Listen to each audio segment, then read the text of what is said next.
체드윅 케이스죠. 이 사건은 이제 주로 이제 대법원에 취급을 하죠.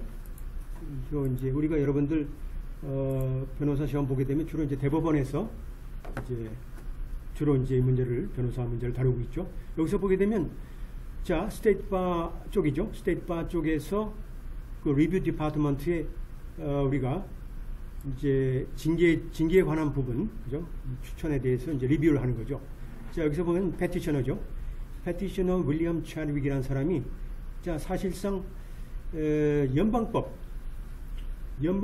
특히 위반했는데 특히 여기서 뭐예요? 내부자 거래 그리고 관련 비행, 그죠?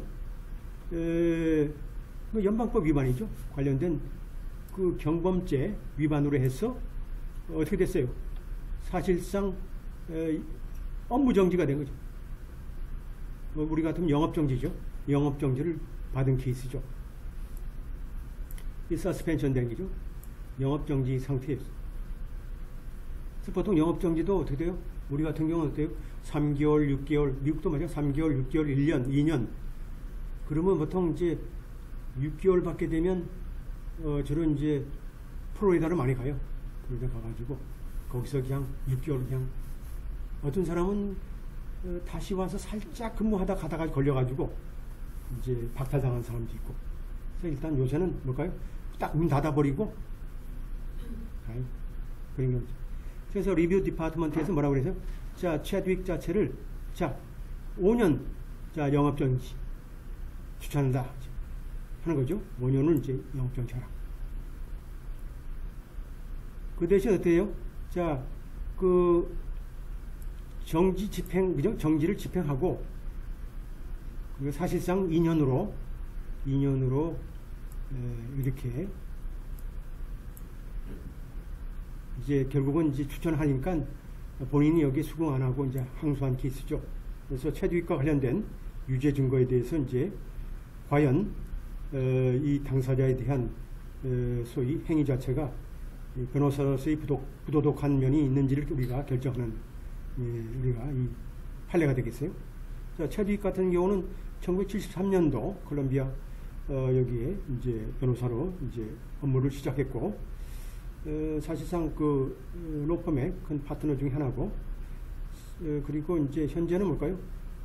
소울 프랙티셔너죠.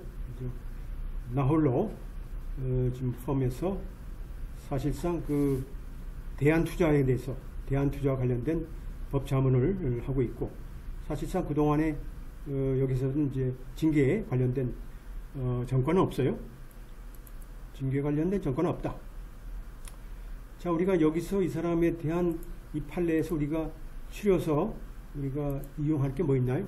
자, 이 사람의 그 비행 자체는 1981년도 12월 소위 본인 자체가 브룬스윅이라는 자, 마틴 쿠퍼로부터 온 브룬스윅과 관련된 소위 공매네 공매와 관련된 비공개 정보죠. 중요한 비공개 정보를 입수를 한 거죠. 근데 마틴 쿠퍼라는 사람 누구예요? 당시 위테크 코퍼레이션의 은행 간부네요. 은행 간부였던 마틴 쿠퍼로부터 이 정보를 비공개 정보를 매수와 관련된 비공개 정보를 입수한 거죠. 위테크 코퍼레이션은 어떻게 돼요? 브룬스 코퍼레이션은 이제 인수를 하려고 당시에는 했었고, 그래서 체드윅이 뭘까요? 브룬스윅 코퍼레이션 이 자체의 스탁 옵션을 매수를 했어요. 매수를 했고 후에 위테크 코퍼레이션에서 브룬스윅을 매수하는 작업이 이제 공시가 됐어요. 그러니까 이제 자동적으로 그죠? 이 내부자 그 은행을 통해서 은행의 직원을 통해서 그 중요한 그 비공개 정보를 입수해 가지고 결국은 브룬스윅 코퍼레이션 브룬스윅 회사의 스탁 옵션을 그죠? 주식을 매수를 했고 그것이 이제 조금 있으니까 위테크라는 큰 회사에 의해서 브룬스윅과 이제 M&A가 이제 공시가 된 거죠. 우리하고 사건은 비슷하네요. 그 중요한 근데 이 사람은 뭘까요? 이 사람이 약물 중독이라는 건 없어. 아주 그냥 은행으로부터, 은행 직원으로부터 이제 어느 정도 친분인지 모르지만 하여튼 정보를 입수한 거죠. 우리 사건하고 어떤 차이가 있는지 여러분들 보시죠. 자, 그러니까 뭐가 우리가 똑같아. 최디가라는 사람이 야 이게 뭐 매수 그죠? 매수가 있고 공시전에 이미 주식을 샀고 주식 산 그런 케이스죠. 그래서 보니까 증권거래위원회에서 이제 연락이 왔어요. 그랬더니 이제 변호사하고 이제 우리가 문의를 한 결과 최득이 뭐래? 증권위원회에다가 자기는 뭘까요? 브룬스위크의 그죠? 공매 정보죠. 공매 정보. 브룬스위크의 공매 정보에 관련된 비공개 정보, 중요한 비공개 정보로 내가 샀다라고 이제 알린 거죠. 여기서 보면 material은 건 아주 중요한 non-public은 private, 그죠? 비공개 정보죠. 정보를 그러니까 이제 위테카가 나중에 브룬스위크가 이제 합병될 수 있다라는 이제 가능성에 대해서 이제 그런 정보를 입수한 거죠. 1982년도 7월 달에 최투기가 어떻게 돼요? 결국은 증권법이죠. 증권법 위반으로 해서 경범죄로 미국 연방 지방법원에 이제 기소된 사건이죠. 그래 가지고 본인 자체가 사실상 유죄로 자기가 인정하고 이제 벌금 $10,000를 이제 받고 그리고 이득을 본 걸 토해놓는 디스코즈니까 이득을 본 걸 토해놓는 그런 명령을 받았어요.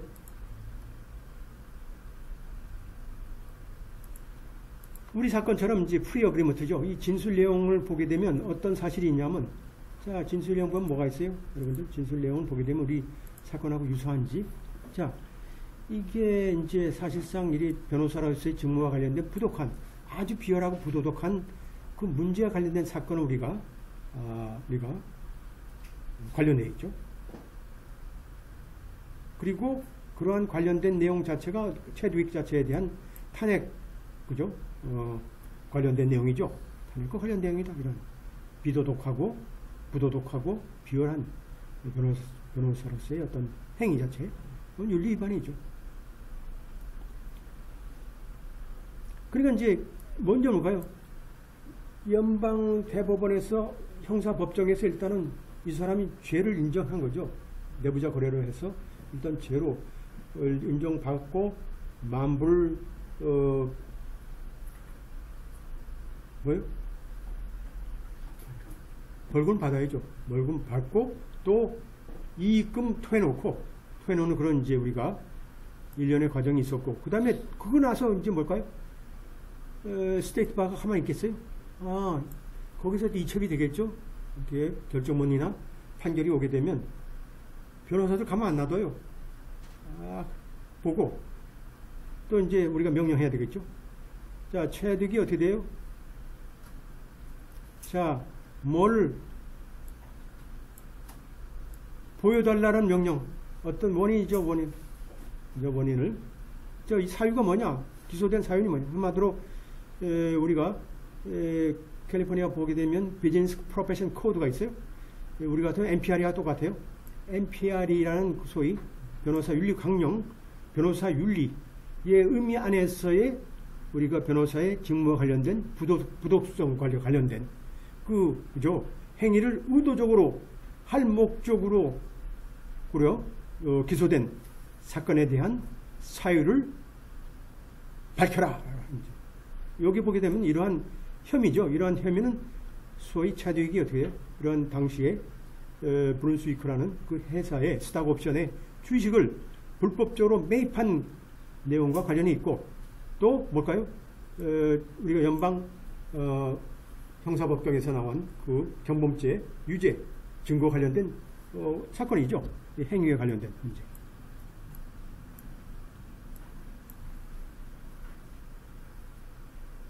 그러니까 이게 우리 변호사라는 건 억울할 수도 있지만 보통 뭐 자 법원에 가서 여러분들이 뭐 형사해서 죄가 져서 형사법정에서 징역이 있든 뭐 하여튼 뭐 벌금이 있든 간에 그건 별개야. 그건 형사법정 일이고 변호사로서의 직무 소위 그 윤리 위반 같은 경우는 스테이트 바에서 별도로 또 리뷰해요. 그러니까 변호사가 이건 안 알려주고 가만히 있다 하더라도 뭘까요? 연방 법원에서 법관들이 스테이트 바한테 판결문 보내죠. 당신 여기 변호사가 이렇게 해서 이런 사건으로 인해서 지금 벌금 $10,000 받고 그랬으니까 저 리뷰해달라고. 그러니까 여기 딱 보고 이제 스테이트 바에서 그럼 뭐냐? 이거죠. 자, 우리가 수차례에 걸쳐서 우리가 제시했듯이 자 이런 변호사로서의 그 부도덕한 이러한 개념이라는 것은 정확한 의미는 없다는 뜻이죠. 정확한 우리가 명확한 정의는 없다. 하지만 우리가 변호사의 직무 윤리 목적에 있어서 이러한 부도덕이라는 것은 한마디로 비열하고 저급하고 타락한 행위 중에 하나다. 그 한마디로 사회의 모범이 되고 사회의 품격 있고 사회의 존경을 받는 변호사로서의 미국 같으면 준공무원하고 똑같죠. 공공기관의 한 직원으로서 역할을 다 해야 됨에 불구하고 자 기본적으로 뭘까요? 인간과 인간 사이에 권리와 의무, 그죠? 우리가 사회에서 받아줄 수 있는 그러한 일상적인 이러한 원칙에 반해서 일반적으로 우리 국민과 우리 사회에 여러분들이 변호사가 맡아야 될 그러한 사적이고 사회적인 의무에 관한 뭘까요? 행위 중에 그 행위 자체가 비열하고 정말 저급하고 타락적인 그러한 행위를 하는 것이 바로 모럴 터피투드죠. 여러분들이 이제 NPRE가 이제 아시지만 변호사 이제 여러분들 시험 보고 이제 캐릭터, 그죠? 피트니스 관련해서 여러분들이 이제 이력사항을 이제 올리는데 뭐 경우에 따라서는 뭐 극단적으로 살인죄도 변호사가 될 수 있지만 살인죄를 불가피하게 저지려도 변호사는 될 수 있지만 사기죄는 변호사가 될 수 없어요. 사기죄. 그걸 잘 아셔야 돼요. 그러니까 그렇게 지금 모럴 터피티도 이거예요. 정말 사회적으로 어떻게 보면 모범이 될 그런 모습을 품격 있는 변호사가 돼야 되는데 우리 사회의 어떤 뭘까요? 그러한 의무, 직무를 도외시하고 정말로 우리가 사회에서 인정될 수 없는 그런 비열하고 그죠? 정말 타락하고 저급한 그런 행태의 행위를 보이는 것 자체는 변호사 자격이 없는 거죠. 그러니까 그 사람들은 아무리 점수가 좋아도 그건 뭐 등록이 될 수도 없어요. 이것이 바로 이제 이런 케이스죠. 우리가 이제 서머라이즈 한다 그러면 뭘까요? 자, 이건 뭘까요? 한마디로 우리가 익스큐즈가 필요 없는, 그죠? 한마디로 뭐 하나의 범죄나 비행이다. 한마디로 뭐 변명이 여지 없는 뭐 이건 뭐 범죄나 비행이 우리 본으로 이제 우리가 서머라이즈 할 수 있다. 결국 뭘까요? 따지게 보게 되면 뭐 솔직하지 못하고 그죠? 또 비도덕적인 행위 이 자체가 뭐 중범죄라든지 또 이게 어떻게 돼요? 이게 경범죄라든지 혹은 어느 경우에 따라서는 죄가 되지 않는다든지 뭐 이런 것은 우리가 그 뜻이나 검증에 있어서는 비슷하다는 뜻이죠. 우리가 이제 윤리를 따져서는 이제 이렇게 얘기를 할 수 있는 거죠. 그 사람은 이제 채투익 입장에서 가만히 있겠어요? 자기는 이제 항변을 하겠지. 항변은 뭘까요? 자, 이 본인 자체가 뭐라고 항변하냐면, 자, 자기가 증권거래위원회에서 이제 조사를 한다 그래서 조사에 대해서 내가 스스로 응했다는 것 자체는 내 행위에 대해서는 이미 면책이 된 거 아니냐? 면책이 된 거 아니냐? 내가 스스로 내가 그 공개 정보를 비공개 정보를 가지고 내가 샀다고 내가 다 실토하지 않았냐? 그래서 그렇다 그러면 그걸로 끝나야지 뭘 또 얘기 있느냐? 하지만 자 이러한 면책과 관련된 개념이라는 것은 최득 이 사람이 변호사가 소위 본인이 죄를 졌다고 인정한 그러한 그죠 죄에 대한 위반 당시에 행위와 관련되어 있다는 얘기죠. 행위. 이 컨덕트가 중요하죠. 컨덕트란 뭘까요? 당시가 그 법을 위반했을 당시의 행위죠. 위반했을 당시의 행위가 중요하죠. 자, 여기서 보게 되면, 자, 최득이가 얘기했던 소위 본인이 유죄를 인정한다는 내용은 뭘까요? 자, 본인이 주식을 샀을 당시에 내가 그러한 뭘까요? 용서 없음을, 그죠? 그러한 면책이 없음을 우리가 나타내는 거죠. 그 사실을 보게 되면 나타내는 것이다. 그럼 뭐, 결국은 뭘까요? 죄를 졌다는 뜻이죠. 또 뭐라고 또 주장하냐면, 자, 사실상 우리가 검찰에 우리가 죄를, 와 관련된 우리가 진술 내용에 설명을 함으로써 본인은 뭘까요? 난 인정하지 않았다. 자, 이러한 형사적인 항변 내용에 대한 사실적 근거라는 것은 자, 그러한 사실을 근거로 한 윤리적인 징계를 정당화한다라는 것을 나는 인정하지 않았다.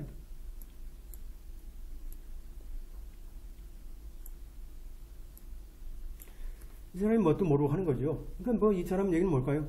한마디로 증권법 위반으로 해서 연방증권법 위반으로 해서 일단은 죄가 있어서 1,000만 불 정도 지금 벌금 내고 또 이익을 다 토해내고 그죠? 그럼 다 이제 환수받고 뭐 그걸로 끝난 줄 알았는데 또 갑자기 난데없이 스테이트바이에서 뭘까요? 윤리적인 이게 징계와 관련된 문제가 나온 건데 나는 그건 인정할 수 없다는 뜻이죠. 인정할 수 없다. 하지만 뭘까요? 그것이 진실을 하더라도 자 이러한 본인의 주장 자체는 우리가 법원이 우리가 그죠? 이러한 본인의 진술 내용을 근거로 한 사실적 근거를 우리가 심리하는데 방해가 되지 않는 얘기죠. 뭐 할 수 있다는 얘기죠. 결정하는데 자 그 행위 자체가 여기에 명시된 행위 자체가 우리가 이러한 도덕적인 부도덕의